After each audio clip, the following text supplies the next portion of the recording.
Salut à tous, c'est Axel de testmobile.fr. Je suis au CES 2015 sur le stand de Micronos qui propose différents produits, qui présente ces différentes nouveautés et dont ici la montre The Clock.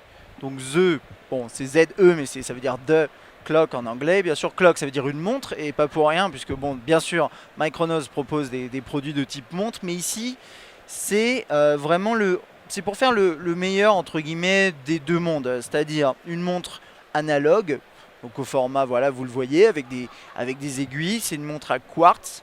Et à côté de ça, c'est une montre qui est connectée, bien entendu, hein, sinon ce serait pas forcément intéressant pour nous. Et donc vous voyez, il y a un écran OLED derrière. On va regarder bien sûr ce qui permet de faire. C'est une montre qui intègre des fonctionnalités de tracking, donc d'activité, mais également qui intègre un micro et un haut-parleur. Alors le micro, je pense qu'il est sur le côté là, le haut-parleur doit être ailleurs, peut-être sur le haut, je ne suis pas sûr, mais je pense que c'est ça. Et en fait, elle va vous permettre à la fois d'avoir vos notifications, d'avoir de suivre vos pas, ce genre de choses. Bien sûr, regardez l'heure, hein, c'est intégré de base, mais également de répondre à des appels et de parler directement dans votre montre. Alors ça, c'est des fonctionnalités qu'on trouve aussi chez d'autres montres concurrentes. Et c'est intéressant de voir cette fonction sur une montre de type analogue. Alors là, on a un design blanc. On a on a trois autres coloris que je connais pas, mais je pense qu'il y en a au moins une noire. Si vous aimez peut-être pas ce format, ce design pardon, qui fait peut-être un peu plus féminin hein, pour les hommes.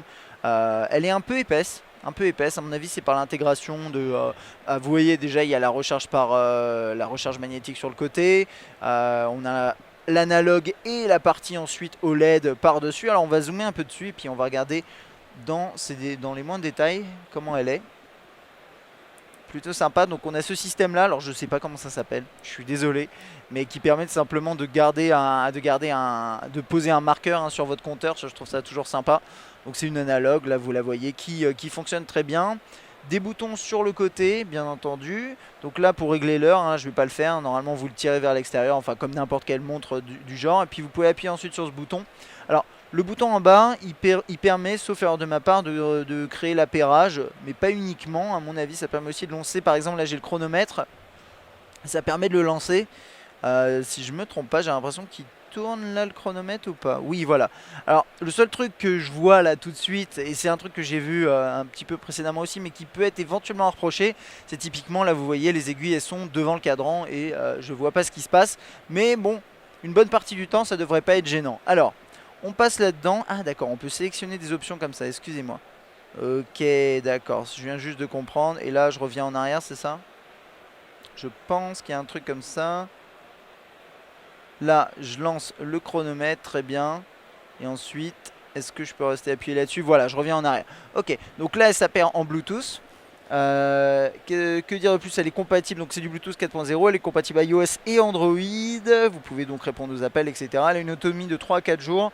Elle est disponible dès maintenant pour 99 € et en 4 coloris, comme je vous disais. Et ensuite, qu'est-ce que vous pouvez faire? Vous pouvez afficher vos pas. Donc là, voilà, c'est le tracking des pas. Je pense qu'il suffit de l'activer de cette façon-là, si je comprends bien. Bon, hein, c'est une prise en main. Comptez pas sur moi pour aller au fond des choses forcément. Là, vous pouvez voir les derniers messages que vous avez reçus. Vous pouvez répondre à des appels, bien sûr, quand il y a un appel qui arrive. Ça, c'est une fonction. Alors, pas celle-là, mais celle juste avant permettait de localiser votre terminal, donc le faire sonner à distance. Vous avez bien, voilà, celle-là. Vous avez bien sûr une application qui permet de faire le lien sur votre smartphone. Là, vous pouvez tout simplement, c'est une façon de contrôler à distance le déclencheur de l'appareil photo hein, de votre smartphone. Donc ça peut être intéressant pour prendre des autoportraits, ce genre de choses. Et les commandes vocales, il y en a quelques-unes. Vous pouvez contrôler notamment Siri avec, pas uniquement, mais c'est un exemple. Donc lancer un appel vocal, tout simplement, enfin un appel depuis cet assistant vocal si vous avez besoin de faire ça.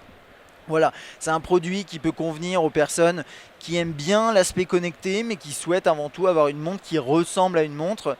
C'est une logique qu'on voit dans une moindre mesure, enfin de manière un peu différente sur des produits même sur Android Wear, hein, chez LG, je sais pas, les formats ronds de toute façon. Mais là, c'est vraiment une montre analogue, mécanique, enfin physiquement analogue, hein, pas juste des aiguilles qui tournent virtuellement sur un écran.